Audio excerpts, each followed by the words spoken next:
بسم اللہ الرحمن الرحیم۔ السلام علیکم۔ آپ لوگوں کی تشریف آوری کا بہت بہت شکریہ۔ میرا نام سراج نارسی ہے، میں پاکستان ایسوسی ایشن آف گریٹر ہیوسٹن PAGH کا بورڈ ممبر ہوں اور ایجوکیشن کمیٹی چیئر کرتا ہوں۔ اور یہ ایونٹ جو ہے وہ ایجوکیشن کمیٹی کے حوالے سے اس لیے امپورٹنٹ ہے کہ ہم بیسیکلی سینٹر میں جو ہماری لائبریری ہے نیر جہاں نیر لائبریری، اس کے فروغ اور ترویج کے لیے ہم نے یہ اہتمام کیا ہے۔ میں آپ تمام خواتین حضرات کو بورڈ کی جانب سے خوش آمدید کہتا ہوں۔ خوشائند بات یہ ہے کہ پاکستان کی 76ویں سالگرہ کے موقع پر ہم اس کاوش کا اہتمام کر رہے ہیں۔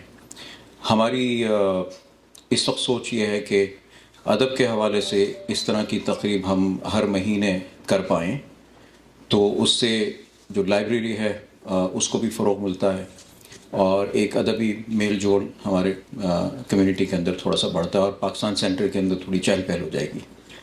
تو کوشش کریں گے کہ اس کو ہر مہینے کریں۔ اس کا کوئی سیٹ فارمیٹ نہیں ہے، ایز یو کین سی بڑا انفارمل سا کیجول سا ارینجمنٹ ہے۔ آپ لوگوں کی تجاویز کے حساب سے ہی ہم اس کو ترتیب دیں گے، تو please feel free to let us know کہ اگر ہم ماہانہ یہ نشست کرتے ہیں تو آپ اس میں کس طرح کی جو ہے کانٹینٹ وغیرہ پریفر کرتے ہیں، ٹھیک ہے نا۔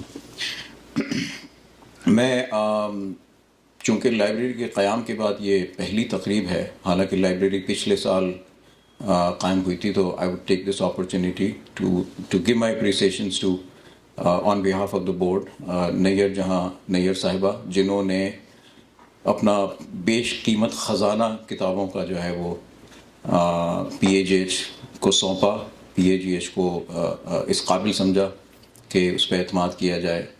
اور پچھلے سال جب یہ ہوا تو ہماری کمیونٹی کے بہت سارے والنٹیئرز نے یہاں آ کے انتھک محنت کے ساتھ اس لائبریری کو یہاں PAGH میں سیٹ اپ کیا۔ اس میں جو سر فہرست ہیں ہمارے مجید اختر صاحب ہیں اور ان کی بیگم محمودہ بھابھی اور الیاس بھائی، ان کی بیگم صاحبہ ڈاکٹر انیسہ حیدر بھی شامل تھیں، اور پلس جناب صلاح الدین ایوبی صاحب، ان کی بیگم عائشہ بھابھی، محترمہ تسنیم آبدی، ان کی صاحبزادی محترمہ شیرین آبدی، اور ان کے 2 بچے بھی جو ہے وہ ٹین ایجرز تھے، انہوں نے بھی کافی آ کے ہیلپ کی۔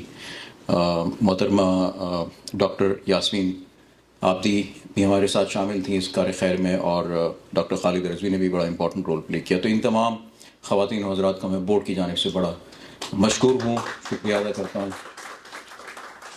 اور گو کہ لائبریری پچھلے سال قائم ہوئی تھی، لیکن اس تقریب کو ہوتے ہوتے لائبریری کے حوالے سے ایک کچھ عرصہ بیت گیا، تو اس میں جو اس کو بہت پہلے ہو جانا چاہیے تھا، تو اگر تھوڑی بہت دیر ہوئی ہے تو اس کی ذمہ داری سراسر میں ممکن کریں گے کہ انشاءاللہ آپ لوگوں کے تعاون سے ہم اس کو کنٹینیو کریں ہر مہینے کی بنیاد پہ۔ تو بیسیکلی 2 مقاصد ہیں، لائبریری کو فروغ دیں، ادبی میل جول بڑھائیں۔ ہم انشاءاللہ اگلے مہینے سے اس کی بک لینڈنگ بھی شروع کریں گے۔ ابھی ہم ایک سسٹم بنانے کی کوشش کر رہے ہیں، تو ممکن ہے کہ ہم کچھ اوقات یہاں پہ رکھیں، ہفتے میں 1 مرتبہ یا 2 مرتبہ چند گھنٹے، جب لوگ آ کر کتابوں سے اگر وہ یہاں بیٹھ کے ریڈنگ کرنا چاہتے ہیں تو وہ ریڈنگ بھی کریں، اور کتاب ساتھ لے جانا چاہتے ہیں تو وہ ساتھ بھی لے جا سکتے ہیں۔ تو وہ ہم ایک سلسلہ اس کا وضع کرنے کی کوشش کر رہے ہیں۔ انشاءاللہ چند دنوں میں ہم ای میل کے ذریعے یا ادروائز ہم آپ لوگوں کو انفارم کریں گے۔ آپ نے کہا ساتھ لے جا سکتے ہیں، مطلب واپس نہیں لانا؟ وہ میں محترمہ نیر جہاں نیر سے پوچھ کے بتاؤں گا۔ تو میں تمام جو آج ہمارے پینلسٹ ہیں ان کا شکریہ ادا کرتا ہوں، خاص طور پہ افضال فردوس صاحب کا۔ آپ اپنی طبیعت کی حالت کے باوجود آئے، اللہ تعالیٰ سے دعا ہے کہ آپ کو صحت عطا کرے، آپ ہمیشہ چلتے پھرتے خوش و خرم رہیں اور ہمارے ساتھ ان تمام کارروائیوں میں شامل رہیں۔ تو بہت اجازت، تھینک یو سو مچ، اور میں مجید اختر صاحب سے درخواست کرتا ہوں کہ پروگرام کا آغاز کریں۔ تھینک یو جی۔ بسم اللہ الرحمن الرحیم۔ آغاز کرتے ہیں آج کی شام کا۔ ڈاکٹر افضال فردوس کا بہت بہت شکریہ۔ 2 دن پہلے تک صاحب فراش تھے، بہت طبیعت خراب تھی، ہم لوگوں کے لیے ایک انسپیریشن ہیں افضال فردوس، بہت بڑے شاعر. یہ بلو والا جی افضال صاحب بہت شکریہ. ان کے ساتھ ہی میں تزئین زاہدہ کو بھی انوائٹ کرتا ہوں اسٹیج پر. یہ ہمارے پینلسٹ لوگ ہیں. تزئین کا تعارف یہ ہے کہ پرفارمنگ آرٹس میں ان کے آ جائیے ادھر پلیز. ہاں، اور ان کا بہت بڑا کنٹریبیوشن ہے. ڈرامہ وغیرہ یہ خود بناتی ہیں، ڈائریکٹ کرتی ہیں اور کیا کچھ کرتی ہیں. بہت اہم شخصیت. غضنفر ہاشمی صاحب کے بغیر تو کوئی ادبی محفل ہو نہیں سکتی. ہمارے دوست، ہمارے محترم غضنفر ہاشمی صاحب، آپ تشریف رکھیے. میرے ساتھ ہوں گے تو مجھے حوصلہ رہے گا. اور ایک اور ہماری پینلسٹ ہیں، وہ ریڈیو پروگرام کر رہی ہیں. اس جیسے ہی وہ آ گئیں تو ہم انہیں بھی یہاں بلائیں گے. زارا سید صاحبہ جو خود ایک بہت اچھی براڈ کاسٹر بھی ہیں اور بہت اچھا بولتی ہیں. تو آغاز کرتے ہیں فیض صاحب کے کلام سے کہ شاید کبھی افشا ہو نگاہوں پہ تمہاری ہر سادہ ورق جس سخن کشتہ سے خون ہے. شاید کبھی اس گیت کا پرچم ہو سرافراز جو آمد سر سر کی تمنا میں نگوں ہے. شاید کبھی اس دل کی کوئی رگ تمہیں چبھ جائے. شاید کبھی اس دل کی کوئی رگ تمہیں چبھ جائے جو سنگ سرے راہ کی مانند زبوں ہے. تو تالیاں بجا دیں. فیض کی شخصیت اور کتاب جو ہم نے آج چنی دست احسان، اس کے حوالے سے گفتگو ہے کہ فیض صاحب کی 6-7 کتابیں اور پھر ان کی کلیات نسخہ وفا مشہور و معروف تقریباً ہر ایک کے گھر میں ہے. لیکن دست احسان کی نظموں اور غزلوں پر گفتگو کا ارادہ ہے. میں پہلا سوال افضال فردوس صاحب سے کرتا ہوں کہ فیض کی شخصیت اور دست تحسن کے موضوعات کے بارے میں آپ کے کیا تاثر ہیں؟ تھینک یو ویری مچ مجید بھائی اور سراج بھائی اور سلمان بھائی، آپ سب کا بہت شکر گزار ہوں. آپ نے مجھے یاد رکھا.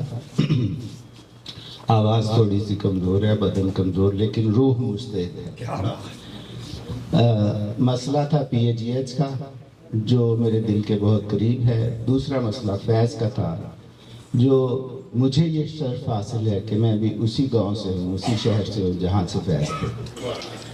تو فیض سے میرا تعارف جو ہے وہ اس وقت ہوا جب مہدی حسن نے ان کے گلوں میں رنگ بھرے تھے اور ساری دنیا جو ہے گلوں میں رنگ بھرے گا رہی تھی. میں بھی میرا خیال ہے 3ری-4تھی جماعت کا اسٹوڈنٹ تھا.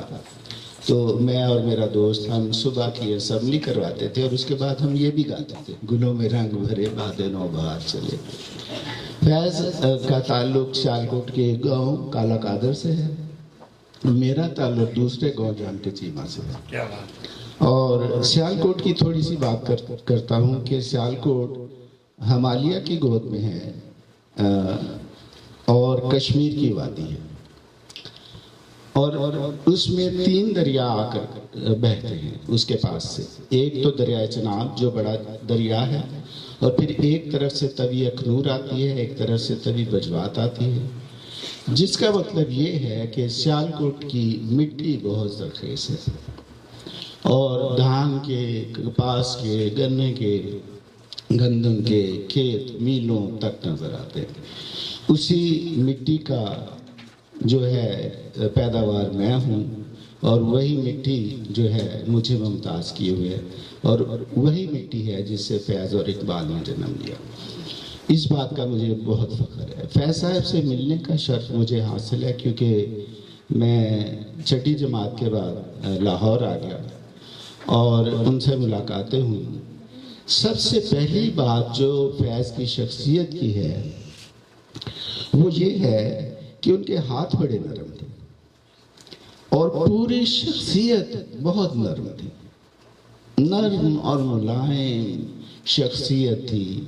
ایسے عاجزی اور انکساری سے ملتے تھے، مطلب مجھ جیسے بالکل نئے نویلے شاعر کو بھی وہ ایسے ملے جیسے برسوں سے جان پہچان اور کوئی ان میں خوبو نہیں تھی. یہ بات پکی بات ہے کہ اتنے بڑے شاعر ہونے کے باوجود، بین الاقوامی شاعر ہونے کے باوجود ان میں کوئی خوبو نہیں تھی اور ہر کسی سے یکساں طور پر ملتے تھے اور ایسی حلیم طبیعت تھی ان کی کہ مزہ آ جاتا تھا ان سے، مزہ آ جاتا تھا.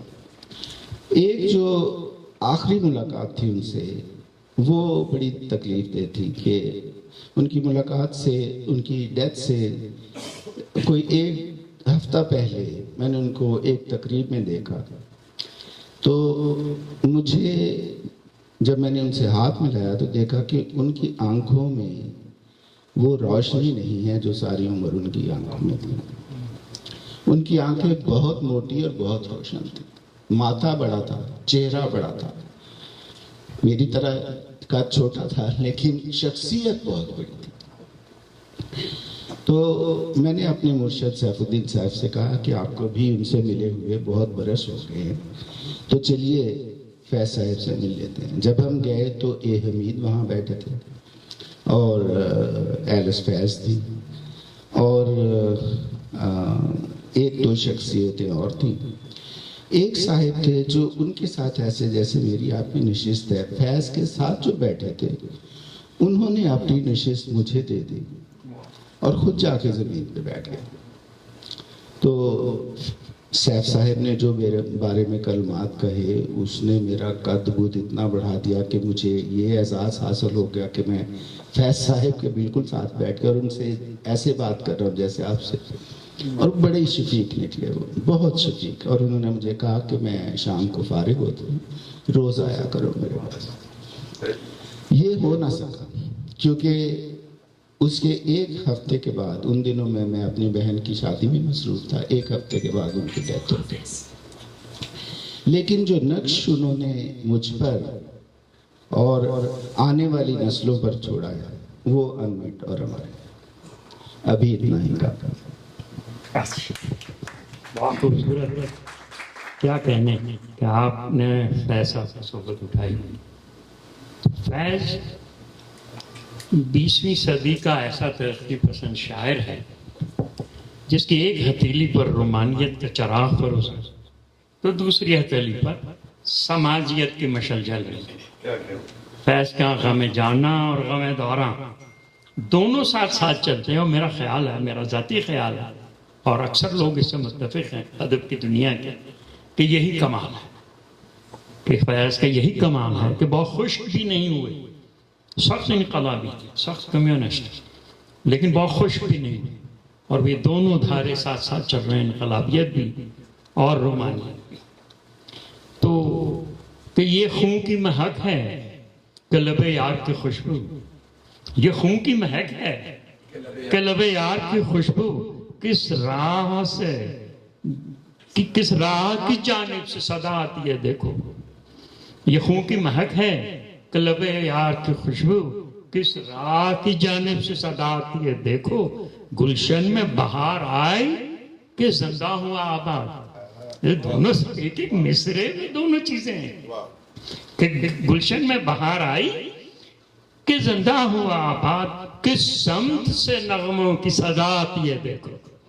یہ کون کہہ سکتا تھا فیض صاحب. سرکار ہمارے ہاں جو دوسرے اسکالر ہمارے غضنفر ہاشمی صاحب موجود ہیں، اسی حوالے سے اگر اس بات چیت کو آگے بڑھائیں کہ فیض رومانیت پسند اور فیض کی انقلابیت پسند. بہت شکریہ، مبارکباد سب کو آج کی یہ تقریب کرنے کی، اور انشاءاللہ ہم سب ساتھ ہوں گے اور یہ سلسلہ آگے چلے گا سلمان کی قیادت میں. خواتین حضرات، میں اگر بات کروں فیض صاحب کے حوالے سے تو عموماً یہ کہا جاتا ہے کہ فیض جو ہے وہ، ان کی شاعری جو ہے وہ رومان اور حقیقت کے سنگم پر کھڑی ہے، اس کے سنگم پہ کھڑی ہے، یا رومان اور انقلاب کے درمیان. لیکن فیض صاحب جو ہیں وہ ایک طرح کے استثناء ہے، ایکسیپشنل کیس ہے کہ انہوں نے رومان اور انقلاب کے درمیان ایک توازن برقرار رکھا. اگر ہم ان کی رومانوی شاعری دیکھیں جو کہ نقش فریادی میں ہے زیادہ تر، جو پہلی کتاب ہے ان کی، اور اس میں وہ اختر شیرانی کا لہجہ ہے یا حفیظ جلندری کا لہجہ ہے، اس سے وہ متاثر ہوتے ہیں. لیکن اس کے بعد جب وہ انقلاب اور ترقی پسندی کی طرف آتے ہیں تو یکسر ان کا جو لہجہ ہے وہ اپنی ذاتی غان سے بدل کے وہ ایک جو سماجی ایک سطح پہ چلا جاتا ہے. وہ کیوں گیا، اس کی چھوٹی سی میں محمود الظفر، صاحبزادہ محمود الظفر، اصل میں فیض صاحب کو جاب ملی تھی امرتسر کالج میں پڑھانے کی، تو وہ لاہور سے چلے گئے تھے امرتسر میں وہ تنہائی کا ظاہر ہے، بھرا پورا لاہور چھوڑ کے دوست احباب چھوڑ کے جب امرتسر جاتا ہے بندہ تو تنہائی کا ہوتا ہے سلسلہ. تو وہاں ان کی ملاقات ہو گئی صاحبزادہ محمود الظفر اور ان کی بیگم ڈاکٹر رشیدہ عیاں سے. یہ وہ لوگ تھے جو ترقی پسند تحریک اس وقت لندن میں قائم ہو چکی تھی اور وہ چاہتے تھے کہ وہ ہندوستان میں بھی اس کی بنیاد رکھیں. انہوں نے ان کو سنا اور ان کا سلسلہ ملاقاتیں ہوئی تو انہوں نے کہا، ڈاکٹر رشیدہ جہاں نے کہا فیض صاحب سے کہ آپ یہ کن چکروں میں پڑے ہوئے ہیں، یہ آپ اپنی محبت اور عشق اور اس طرح کی شاعری سے نکلیں اور جو آپ کا ذاتی غم ہے اس کو غم دوران کی طرف دے دیں. تو انہوں نے پھر ترقی پسند تحریک کا جو مینیفیسٹو تھا وہ انہیں پڑھنے کو دیا. انہوں نے جب وہ پڑھا تو پھر ان کے اندر ایک وہ منقلب ہوا، ان کے اندر پہلے ایک انقلاب آیا اور وہ اس طرح پوری طرح وہ انڈورس انہوں نے کیا اور پوری جو اس کی شاعری تھی یا لفظ تھے یا ان کا جو فکر تھی وہ اس طرف منقلب ہو گئی. ترقی پسند تحریک میں جو اولین لوگ تھے جو کہ 1936 میں جو لاہور میں جو انڈیا میں بنی تھی ہندوستان میں، اس میں اولین لوگوں میں فیض احمد فیض بھی شامل تھے. اور ان میں کیفی اعظمی تھے، علی سردار جعفری تھے، دوسرے لوگ تھے. اور پھر انہوں نے جب وہ اثر قبول کیا اس تحریک کا تو آپ ان کی وہ نظم سنتے ہیں جو مشہور ہے، جو نور جہاں نے گائی ہے، مجھ سے پہلی سی محبت میرے محبوب نہ مانگ، اور یہ نقش فریادی میں ہے. یعنی یہ اس ذہنی انقلاب کے بعد ان کی پہلی نظم ہے اور وہ نظم بالکل آپ کو اس دوراہے پہ لے جاتی ہے جو ایک رومانویت والا شاعر جو ہے وہ اچانک غم دوراں کی طرف آپ کو توجہ کرتا ہے کہ ہر طرف کیا ہے جی کہ مجھ سے پہلی سی محبت میرے محبوب نہ مان، اور وہ بہیمیت اور جو ہو رہا جی تو اس طرف لے جاتے ہیں. یہ وہ ان کا سلسلہ تھا. اس کے بعد تو پھر آپ اگر دیکھتے ہیں تو کسی نے پوچھا تھا جو فیض صاحب ہیں ان کی ملاقات سارتر سے ہوئی. سارتر سے جب انہوں نے پوچھا کہ جی اس وقت یہ جونیئر تھے، ظاہر سارتر بڑا نام تھا، تو سارتر سے انہوں نے پوچھا کہ کیسے ایک بڑا لکھنے والا بڑا کیسے ہو جاتا ہے، بڑا شاعر یا ادیب یا مصنف کیسے بن جاتا ہے. تو انہوں نے کہا کہ بڑا ادیب بننے کے لیے یا بڑا رائٹر کہلوانے کے لیے، لکھنے کے لیے اس کو بڑے موضوع کی ضرورت ہوتی ہے. بڑا موضوع جو ہے وہ کیسے آتا ہے لکھنے والے کے پاس؟ بڑا موضوع آتا ہے آپ کو جو آپ کے ارد گرد بکھرے ہوئے سماجی اور سیاسی حالات ہیں ان کو دیکھ کے. یہ وہ دور تھا جب جو 1917 کا روسی انقلاب آ چکا تھا اور ایک افراتفری کا دور تھا اور فاشزم جو ہے وہ دم توڑ رہا تھا اور نئے جو محکوم اقوام تھیں وہ آزادی کے لیے جد و جہد میں مصروف تھیں، جس میں مشرق وسطیٰ کے لوگ، عرب نیشنلزم اور یہ ساری چیزیں میں تھیں، وہ ساتھ ساتھ چل رہے تھے. تو اس کا اثر جو تھا وہ ترقی پسند تحریک نے لیا، اور ترقی پسند تحریک کا جو بنیادی جو مقصد تھا یا موٹو تھا وہ تھا ادب برائے زندگی. ادب برائے ادب نہیں تھا. انہوں نے نعرہ لگایا کہ ادب زندگی کے لیے ہے. جو انسان دوستی کا جو ایک پورا ایک مکتبہ فکر تھا وہ فیض صاحب جو ہے وہ لے کے آئے، اور پھر وہ سلسلہ چلتا گیا. اور پھر جہاں بھی جبر ہوا، جہاں پاکستان جب تقسیم ہوئی اس وقت تک، اور تقسیم کے بعد پاکستان میں جو بھی صورتحال ہوئی ہے جبر کی، غیر جمہوری اداروں کی، مارشل لاء کی، آپ آگے جب بات ہوگی تو ہم کریں گے کہ انہوں نے کس موقع پر کیا لکھا اور وہ ساری کی سارا ایک نوحہ ہے، ایک آزادی کے لیے، مساوات کے لیے، جمہوری اداروں کے لیے، اور وہ صرف پاکستان تک محدود نہیں ہے، وہ صرف ہندوستان تک محدود نہیں تھا، وہ فلسطین کے لیے بھی لکھ رہے ہیں، وہ ایران کے لیے بھی لکھ رہے ہیں، وہ مشرق وسطیٰ کے لیے، افریقہ کے لیے لکھ رہے ہیں، وہ ایفرو ایشیائی رائٹرز ایسوسی ایشن کے صدر بن گئے ہیں، وہ لوٹس کے ایڈیٹر بن چکے ہیں، وہ مزدور لیڈر ہیں، وہ ٹریڈ یونینسٹ ہیں، وہ تانگا بانوں کے لیے نظمیں لکھ رہے ہیں۔ تو یہ وہ ایک مجموعی پیکج تھا ان کی شخصیت کا۔ پھر ایک اور بات مجید صاحب جو ضروری ہے وہ یہ ہے کہ جب کوئی ہنگامی واقعات پہ لکھتا ہے، ہنگامی واقعات جیسے جنگ ہے، یا جیسے کوئی مارشل لا آ گیا ہے، یا جیسے کوئی شاعر تو ہوتا ہے نا آفاقی چیزیں لکھتا ہے، اور بڑی اس کے اندر نغمگی ہے اور دلاویزی ہے اور نرمی ہے۔ فیض صاحب جو تھے انہوں نے انقلاب کو اپنی شاعری کا نعرہ نہیں بنایا، انہوں نے اس کو توازن کے ساتھ ایک شاعری کا جو جمالیاتی ایک سطح ہے اس پہ لے کے آئے، اور اس کو ان کا محبوب بھی پھر وطن بن گیا۔ ان کا محبوب کبھی وطن ہے اور کبھی وہ غم سے نکل کے ان کی شب جو ہے وہ صحت کی طرف جاتی ہے، رجائیت کا سفر طے کرتی ہے۔ تو میں یہ سمجھتا ہوں کہ ایک ایسا شخص جس نے انقلاب کو نعرے بازی تک محدود نہیں کیا، بلکہ انقلاب کو ذاتی غم سے لے کے ایک سماجی غم کا حصہ بنا کے اور دنیا کو اور ارد گرد کے لوگوں کو دکھایا کہ یہ وہ چیز ہے جو کہ ایک لکھنے والے کو، چونکہ لکھنے والا ارد گرد سے لا تعلق نہیں رہ سکتا، لہٰذا وہ میں بھی اسی کا ایک حصہ ہوں اور اس کا سرخہ ہے۔ بہت شکریہ، بہت خوبصورت گفتگو۔ میں خانوں کی رونق ہیں، کبھی خان کہوں کی، اپنا لی ہوس والوں نے جو رسم چلی ہے، دلداری واعظ کو ہم ہی باقی ہیں، ورنہ اب شہر میں ہر رند خرابات ولی ہے۔ اور یہ آ گئے کہ رند خرابات ہمارے، ہم آپ کو خوش آمدید کہتے ہیں۔ اور چونکہ سلسلہ بہت خشک نہ ہو جائے تو میں ذرا سی ایک چینج لاتے ہیں اس میں۔ میں زارا سید سے درخواست گزار ہوں کہ فیض صاحب کی کوئی نظم اگر ہمیں سنائیں۔ آپ پوڈیم پہ آنا چاہیں گے؟ یہیں سے جی۔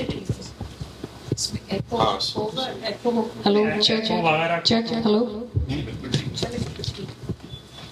فرسٹ آف آل بہت شکریہ مجید صاحب کہ آپ نے اتنی خوبصورت ایونٹ یہاں پہ پاکستان ایسوسی ایشن آف گریٹر ہیوسٹن کے جنا سینٹر میں رکھی، اور نارسی صاحب کا شکریہ انہوں نے، اور الیاس بیگ صاحب کا شکریہ، دے ٹوک کا چارج، اور ہمارے جو صدر ہیں ان کا بھی شکریہ۔ اور فیض صاحب کو بذات خود تو میں نے نہیں جانا، مگر اونلی میوزک کے تھرو جو ان کی نظمیں غزلیں پڑھی گئیں اسی کے تھرو ہی میں ان کو جانتی ہوں۔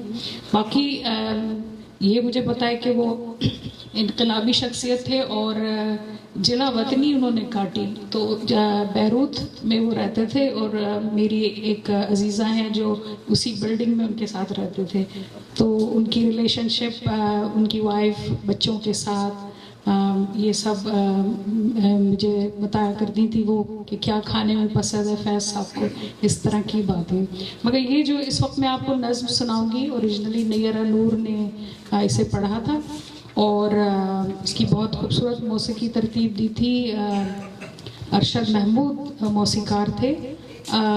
یہ فیض صاحب نے جب لکھی تھی جب ایک دفعہ وہ جیل میں تھے اور ان کو دانت کا درد ہوا، اور پھر جیل کے جو انسپیکٹر جو بھی چارج والے ہوتے ہیں وہ کہتے ہیں کہ ان کو پھر باہر لے کے ڈینٹل ورک کے لیے، ڈینٹسٹ یہاں نہیں آ سکتا، ان کو لے کے جانا پڑے گا، تو ان کو باقاعدہ تانگے میں بٹھا کے لاہور کی روڈوں پہ، اور میرے خیال سے ہتھکڑیاں وغیرہ، بیڑیاں وغیرہ تھیں، اور وہ اس حال میں لاہور کی شہروں میں انہیں گھمایا گیا، تو اس منظر کو لے کے انہوں نے یہ نظم لکھی تھی، اور امید ہے آپ لوگوں کو پسند آئے گی۔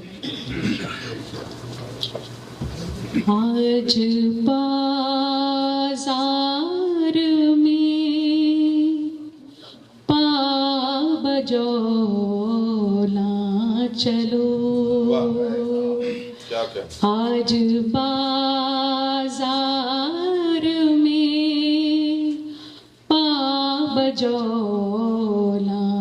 چلو آج بازار میں پا بجولا چلو چشم نم جانے شوریدہ کافی نہیں تہمت عشق پوشیدہ کافی نہیں آج بازار میں پا بجونا چلو آج بازار میں پا بجونا چلو دستے افشاں چلو مست رقصاں چلو خاک بر سر چلو خون بداماں چلو راہ تکتا ہے سب شہر جانا چلو حاکم شہر بھی مجمع عام بھی تیر الزام بھی سنگ دشنام بھی صبح ناشاد بھی روز ناکام بھی صبح ناشاد بھی روز ناکام بھی پا بجونا چلو پا بجونا چلو آج بازار میں پا بجونا چلو ان قدم ساز اپنے سوا کون ہے شہر جانا میں اب باصفا کون ہے دست قاتل کے شایا رہا کون ہے رخت دل باندھ لو دل فگارو چلو پھر ہمیں قتل ہو آئے یارو چلو آج بازار میں پا بجونا چلو شکریہ تھینک یو بہت شکریہ بہت کسی حمدم دیری کی طرح کرنے آئی ہے میری ساقی گری شام ڈھلے منتظر بیٹھے ہیں ہم دونوں کہ مہتاب ابھرے ہائے ہائے ہائے منتظر بیٹھے ہیں ہم دونوں کہ مہتاب ابھرے اور تیرا عکس جھلکنے لگے ہر سائے تلے. اب میں اس سے پہلے کہ آگے بڑھوں میری بہت معذرت، ہمارے ایک بہت اہم شاعر اور ہمارے پینلسٹ خالد خواجہ صاحب یہاں تشریف رکھتے ہیں، میں ان سے درخواست گزاروں کہ تشریف لائیں تاکہ میں ان پر بھی کچھ سوال داؤں. تو تشریف لائیے سر، میری معذرت، آپ تشریف لائیے. تو بات ہو رہی تھی کہ آج تنہائی کسی ہمدم دیری کی طرح کرنے آئی ہے میری ساقی گری شام ڈھلے، منتظر بیٹھے ہیں ہم دونوں کے مہتاب ابھرے اور تیرا عکس جھلکنے لگے ہر سائے تلے. تو بات اب ہم کرتے ہیں کہ فیض صاحب کے یہاں جو امیجری ہے، فیض صاحب جو ایک ڈرائنگ کھینچ دیتے ہیں، ایک منظرنامہ جو بنا دیتے ہیں اپنی نظموں میں اور اپنی غزلوں میں، میں نہیں سمجھتا کہ اب تک کوئی اس کا مقابل ہے. تو جو علامات ہیں اور جو استعارات ہیں، میں تزین زاہدہ صاحبہ سے تو گزارش کروں گا کہ اگر وہ اس سلسلے میں اس پرسپیکٹیو سے اگر گفتگو کریں.